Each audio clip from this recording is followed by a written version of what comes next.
Well, I said it in the introduction through my son David, who introduces this program, and it's true. There is tolerance for anything except if you happen to be a Christian.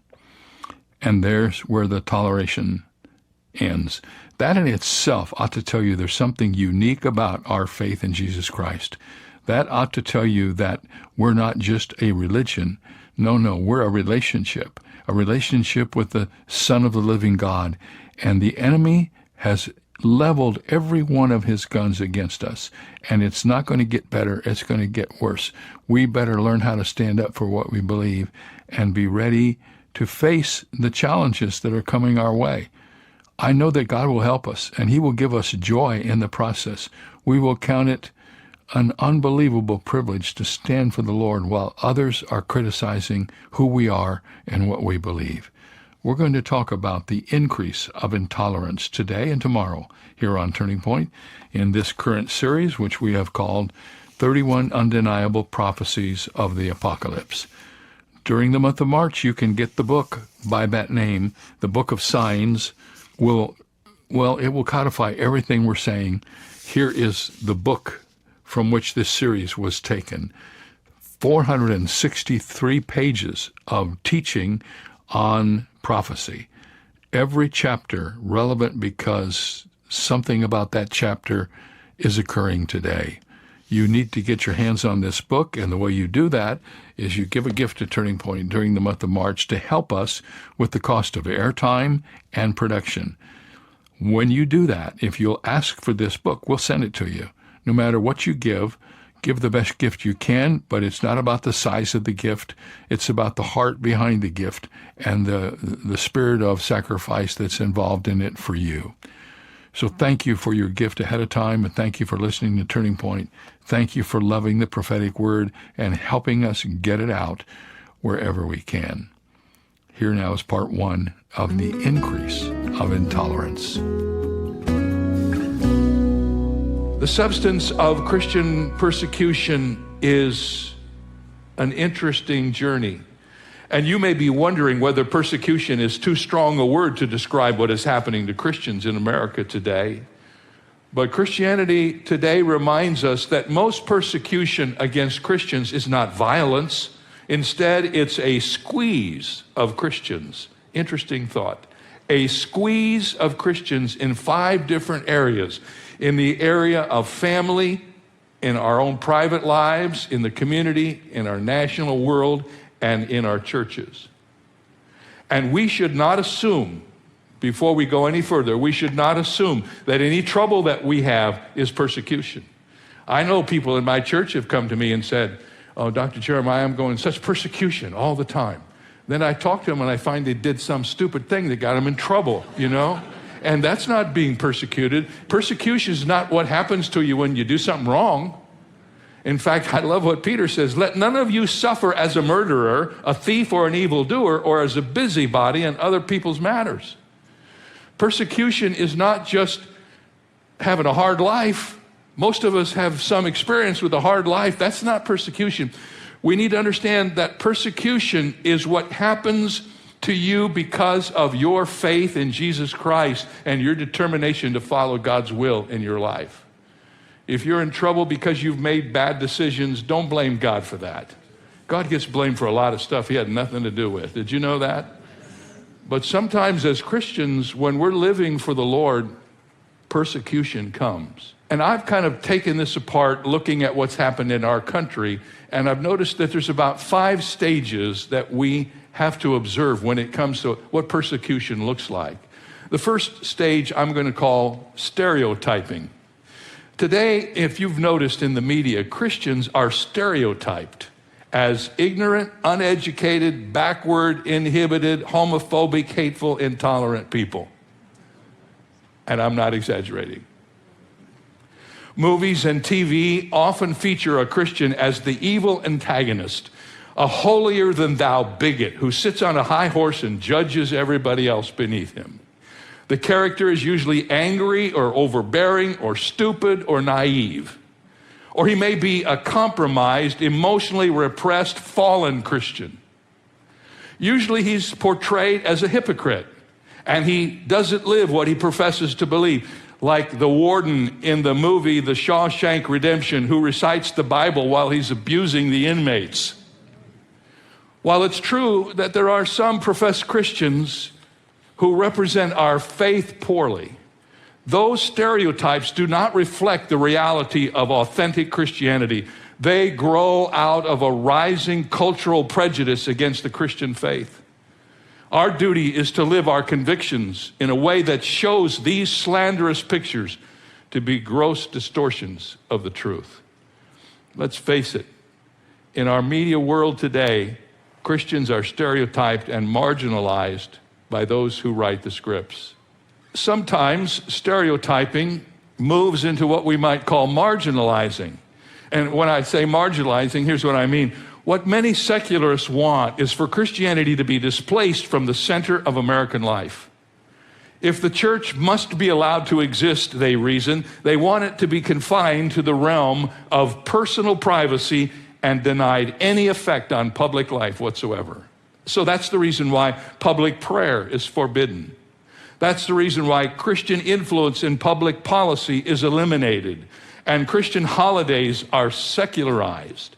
Christians have to be excluded from positions of power and influence, which includes politics, academia, entertainment, and the media. As MSNBC personality Chris Matthews tweeted, "If you're a politician and believe in God first, that's all good, but don't run for government office, run for church office." That's how they marginalize people in our culture today. In other words, they say it's all right to be a Christian, just don't get in our way. It's all right to be a Christian, just keep your mouth shut. It's all right to be a Christian, but we don't want any of your opinions in anything that we do that makes the body politic work in our community. Stereotyping, marginalizing, and then sometimes threatening happens. Banning religious expression within academic, institutional, corporate, and public arenas is not enough for many secularists. They are determined to make Christians pay the price, even when privately performing actions that conflict with the progressive agenda. For instance, an intern at Cal State was terminated and threatened with expulsion from the graduate program unless she stopped discussing her faith, even though the university admitted she only did it in her off hours. So they were going to try to control her private life, not when she was at work, but when she left work. A Maryland middle school student was forced to stop reading her Bible, even though she read it only during her lunch hour. It was interesting that they did not forbid her to read Harry Potter or any other books on her lunch hour. In 2014, Brendan Eich, chairman of Mozilla, was forced to resign when it was discovered he had contributed $1,000 to support California's Proposition 8, which defined marriage as the union of a man and a woman. And this was several years after the contribution had been made. They found it in his file, and he ended up losing his job. Threatening, marginalizing, stereotyping. Some of you have felt some of this. You know what I'm talking about. You see it going on in your world, and you wonder, am I seeing this correctly? Is this really happening? And then, of course, there's intimidating. I never will forget this story because it affects people who do what I do. Do you remember this one? In October of 2014, several Houston pastors encouraged Christians to sign a petition calling for a referendum on a newly passed non-discrimination ordinance which allowed men and women to use each other's bathrooms. The Houston city government, under Mayor Annise Parker, ordered 5 of these pastors to turn over all of their sermons, text messages, and emails that addressed the sexual issues, the gender issues. They had to turn them all over. And they refused to do it. And I'll never forget how it got resolved. You may remember this. But those pastors, along with a lot of people who helped them, wrote to all the pastors in all the country and told all of them to send all of their sermons to this group. They got so many sermons, they had to hire extra staff people to open the mail. And ultimately, they backed away from it, and they weren't forced to turn in their sermons. But can you imagine, could you have believed 10 years ago that in any city in this nation, which is a nation supposedly under God, that the city government would require pastors to turn their sermons in because they didn't like what was in the sermon. And then, of course, the last stage of persecution, you have stereotyping, marginalizing, threatening, intimidating, and then you've got litigating. They're taking us to court, friends. A growing number of Christians and Christian organizations are being taken to court for refusing to compromise their Christian convictions. The ACLU brought criminal contempt charges against Florida's Pace High School principal, a guy by the name of Frank Lay, and athletic director Robert Freeman, now watch this, for blessing a meal that was served to 20 adult Booster Club members. It wasn't even on the school campus. The charge carried penalties of a 6-month jail term and fines of $5,000 for each person. Did you hear what I said? These guys led in prayer at a lunch where they were trying to raise money for their athletic department. They weren't on the campus, but because they considered it to be a school event, they prosecuted them and threatened to send them to jail. I got to tell you, what happened in this story is one of the most thrilling things you'll ever hear in your life. The Pace High School graduation ceremonies approached, and the ACLU became concerned that the controversy might lead to further violations of their agenda.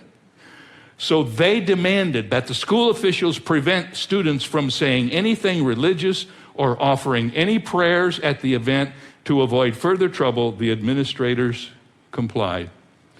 But the nearly 400 graduating seniors took matters into their own hands. They prearranged to rise up in mass during the ceremony and recite the Lord's Prayer. And many of them painted crosses on their graduation hats. And they made a statement of faith and showed support for their beleaguered principal and coach.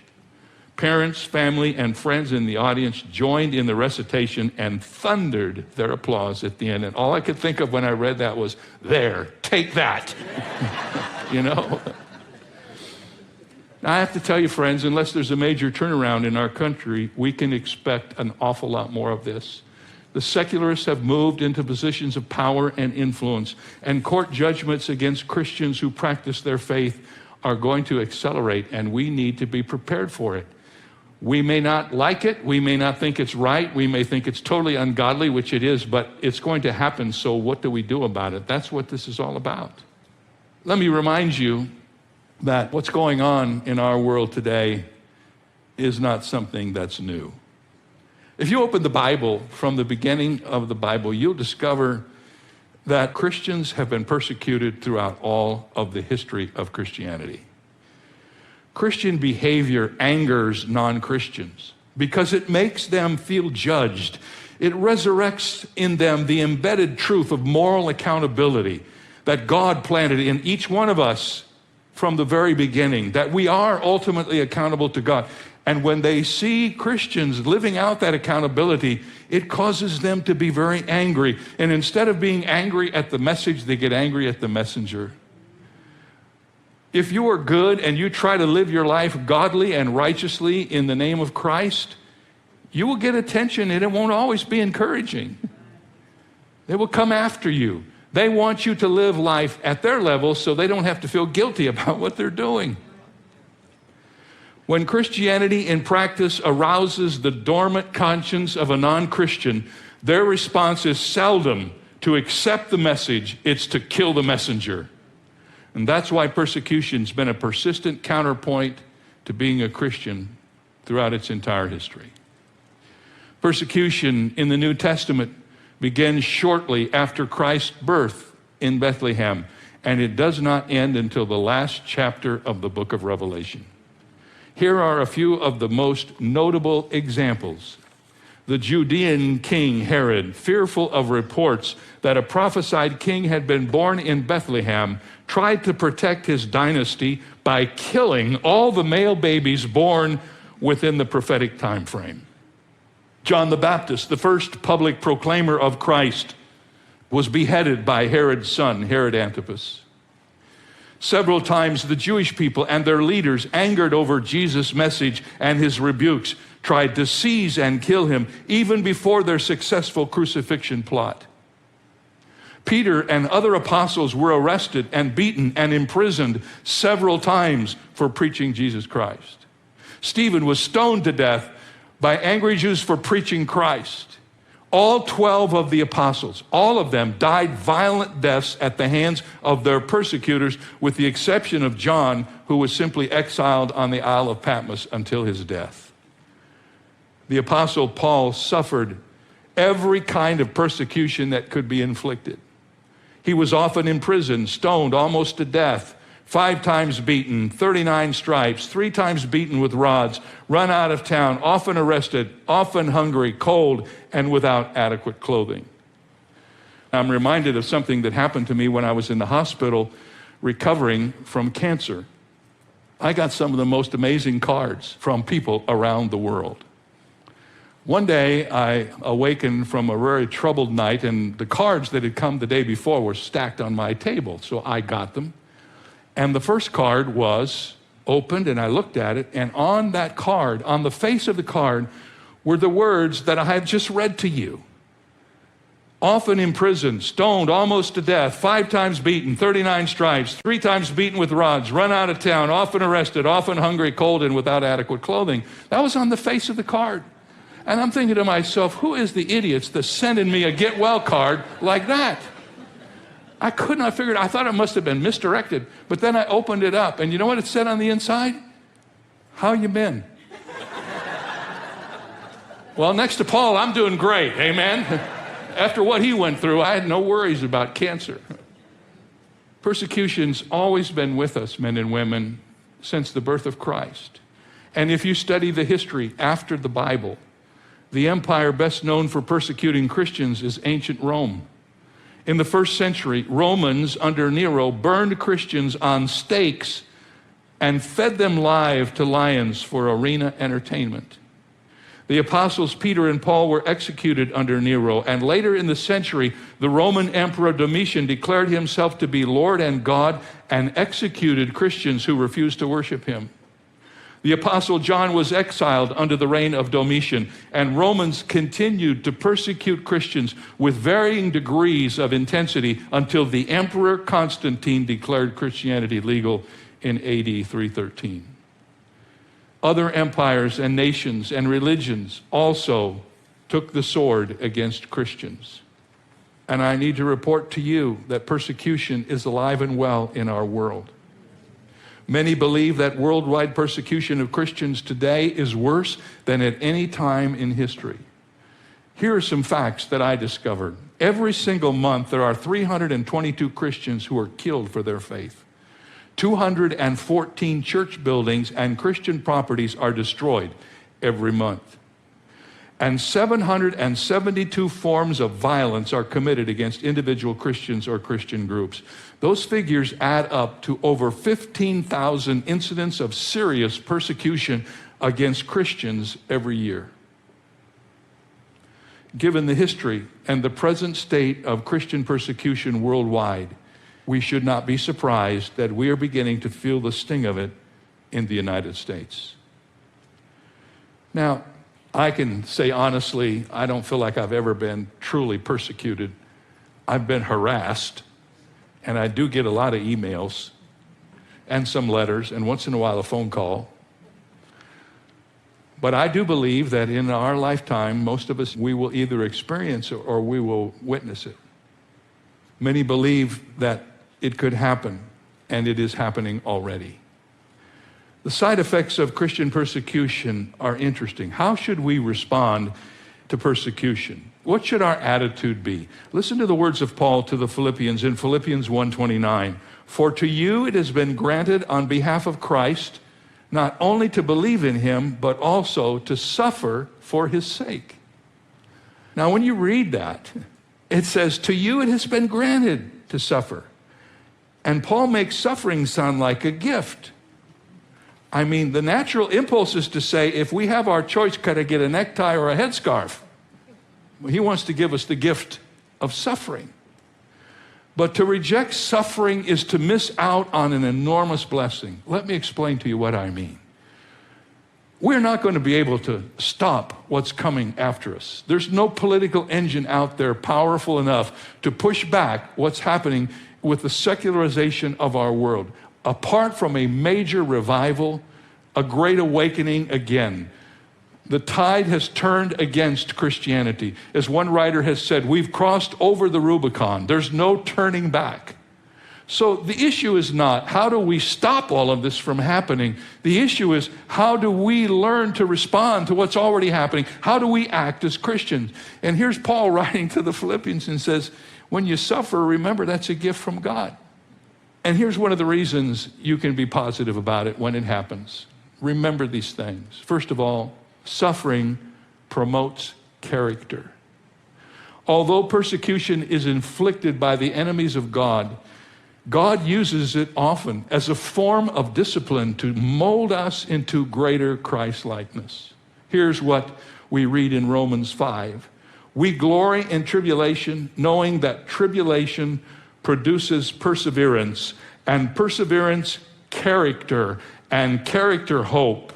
The Bible says that when persecution comes, it is a teaching tool from God so that we can learn patience and courage. Once in a while, someone will come to me and say, Pastor Jeremiah, would you pray for me that I might be more patient? And I want to remind them that God uses a very simple tool to create patience in his followers. So do you really want me to pray this prayer? Because the Bible says persecution creates patience. God is teaching me. He's taken me to school. He's put me in the classroom so that through the persecution that I face or the pushback that I face, I learn what it means to be a man of God and stand strong when everyone else is bowing down to the wrong people. Suffering promotes character and it provokes courage. Courage is a hallmark of authentic Christianity because it reflects Christ's character in adverse circumstances.